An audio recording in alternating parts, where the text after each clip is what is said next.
In this LashJoy tutorial, I'll show you the do's and don'ts of how to use the LashJoy primer. So unfortunately, when I'm looking through Instagram, maybe YouTube, Facebook, even in my experience classes, say for example Volume, Lash Mastery, I see a lot of students not priming the correct way. So your client should already come in with clean lashes. We are just removing any residue or leftover makeup, oil, moisturizer, sunscreen that may be left on their lashes. So I'll show you what to not do. So what to not do would be applying 1 drop of primer. You wouldn't apply it directly over your client's face either. So to the side. And then a lot of lash stylists, they just sort of pat through the lashes, just wetting it.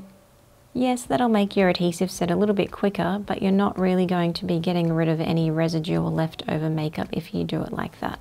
How I want you to do it is like this. Dispense some witch hazel onto some tissue that we're going to place directly underneath the lashes. So I'll dispense to the side. So again, please don't do this over your client's face. This is just so you can see what I'm doing. We will fold that in half, place that underneath the lashes. So this just helps clean the lashes, make sure it doesn't leak into the eye.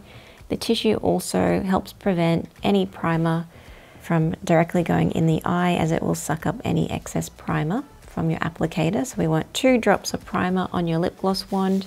Use the wide edge of your wand, and then you're going to work that into the very base of your client's natural lashes, or extensions if they're coming back for a refill like Tara. So shimmy and roll, make sure you lift that lid back either with your finger or some tape. Just really work that primer into the natural lashes. So we've got some older lashes popping off. You can lift up the lid as well, just to release any inner corner natural lashes that may have a little bit of oil or moisturizer, cleanser residue on them. So you really want to work that in, move that tissue around.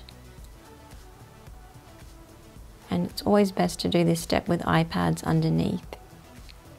The tissue is good because it does help collect any makeup, foundation, moisturizer, instead of that going on your tape underneath, because quite often if you don't use the tissue and they've worn eyeliner, you'll have to replace your tape and apply the eye pads again.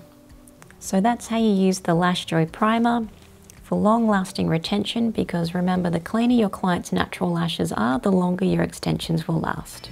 The winner of Best Business Performance, LashJoy.